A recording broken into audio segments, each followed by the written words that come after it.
there's a 3-year framework for the revival. Walk us through briefly the 3-year framework so people can understand the vision. Yeah, we are right now in the middle of the diocesan year, and really the focus of the diocesan year is to motivate leaders. So we have an excellent website, eucharisticrevival.org, that's got all kinds of resources on that. And we invite people to go there and sign up. So you can sign up to receive our weekly newsletter. You can sign up to become a Eucharistic missionary. You can become a prayer partner there.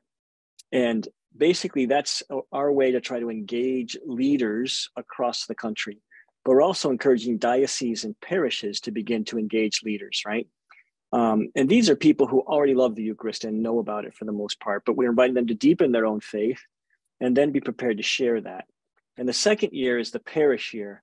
And this is really where we hope to begin to address one of our largest problems. And one of the largest problems is that we have a lot of Catholics who are liminally connected to the church. Maybe they go to Mass once a month. Maybe they send their kids to school, to a Catholic school or a religious education program, but they haven't met Jesus in the Eucharist. They haven't had an encounter with Jesus in the Eucharist. And so, or else they'd be there every Sunday if they did.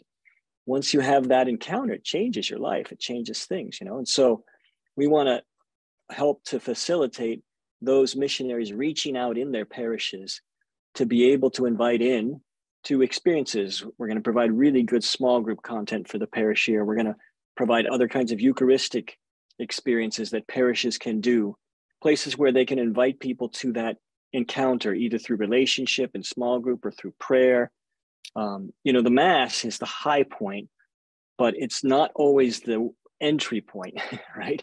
And sometimes it's other things where I can share about my faith and where I can just spend time in quiet prayer, where I can come to a deeper understanding that then the Mass begins to make sense.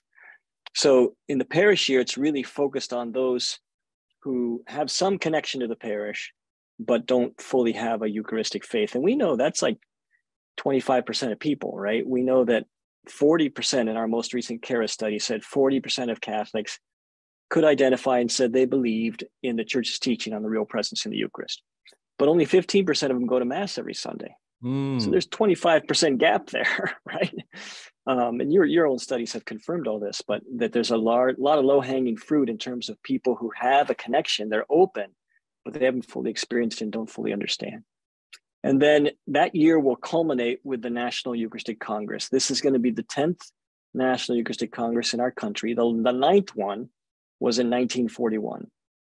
And it will be, we did have an International Eucharistic Congress in 1976 in Philadelphia. There was a guy, he was an archbishop from Poland. His name was Karol Wojtyła, who shared the stage with Mother Teresa of Calcutta. So there were some important figures there. We had almost 1 million people there. But this is really going to be the gathering of the revival.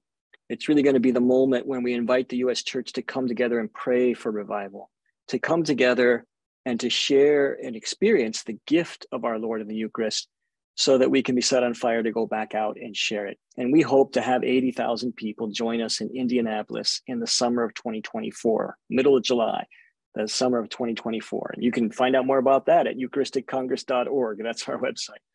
But then after that event is really the missionary year. It doesn't stop with the Congress. That's really the year where we want to begin to train those missionaries how to reach out beyond their parishes. And we really hope, that the revival will become part of that movement that we need to make in our country from maintenance to mission. And this is what you're all about in so much of your work and other people, but it's what, the popes have been saying for several years now. We need, as a church, to direct all of our energies towards mission. And we want the Eucharistic Congress to actually long-term become a movement that will help direct all of that towards mission.